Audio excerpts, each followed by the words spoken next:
A few days of bruising diplomacy have shaken the foundation of European security. French President Emmanuel Macron hosted several European leaders in Paris for crisis talks Monday, including British Prime Minister Keir Starmer. We Europeans will have to do more. The issue of burden sharing is not new, but it is now pressing. And Europeans will have to step up, both in terms of spending and the capabilities that we provide. Starmer said he was prepared to commit British forces on the ground in Ukraine if there is a lasting peace agreement. But there must be a US backstop, because a US security guarantee is the only way to effectively deter Russia from attacking Ukraine again. A series of policy shifts by Washington has transformed Europe's geopolitical calculations. US Defense Secretary Pete Hegseth told NATO allies last week that Europe must provide the overwhelming share of aid for Ukraine as it fights Russian invaders, adding that the United States was no longer, quote, primarily focused on the security of Europe. Then US President Donald Trump spoke to Russian counterpart Vladimir Putin, effectively ending Moscow's isolation. Both agreed to begin Ukraine peace talks in Saudi Arabia, scheduled for Tuesday, with Ukraine and Europe excluded from the table.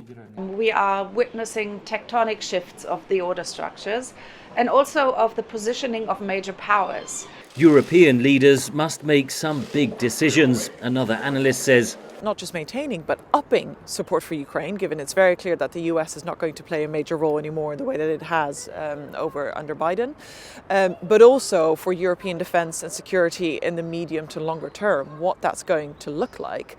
So there's huge questions hanging over Europeans. Only 23 of 32 NATO members met the alliance target of spending at least 2% of gross domestic product on defence, let alone the 5% demanded by Donald Trump. Well, that's going to be the really difficult thing for many Europeans who are operating in a fiscally very constrained space. US criticism went beyond questions of defence. At the Munich Security Conference over the weekend, US Vice President J.D. Vance criticised mass migration and a perceived attack on freedom of speech in Europe. The threat that I worry the most about vis-a-vis Europe is not Russia, it's not China, it's not any other external actor. And what I worry about is the threat from within, the retreat of Europe from some of its most fundamental values, values shared with the United States of America. Those comments were described as unacceptable by German officials. Europe is reeling from the new tone in transatlantic relations, says Van Rij. What has come as a surprise is the style in which this has been done. And that's been really kind of breaking all the norms in terms of how diplomacy is conducted, where really reality is hit very, very clearly. A reality to which Europe and Ukraine must adapt fast. Henry Ridgwell, VOA News.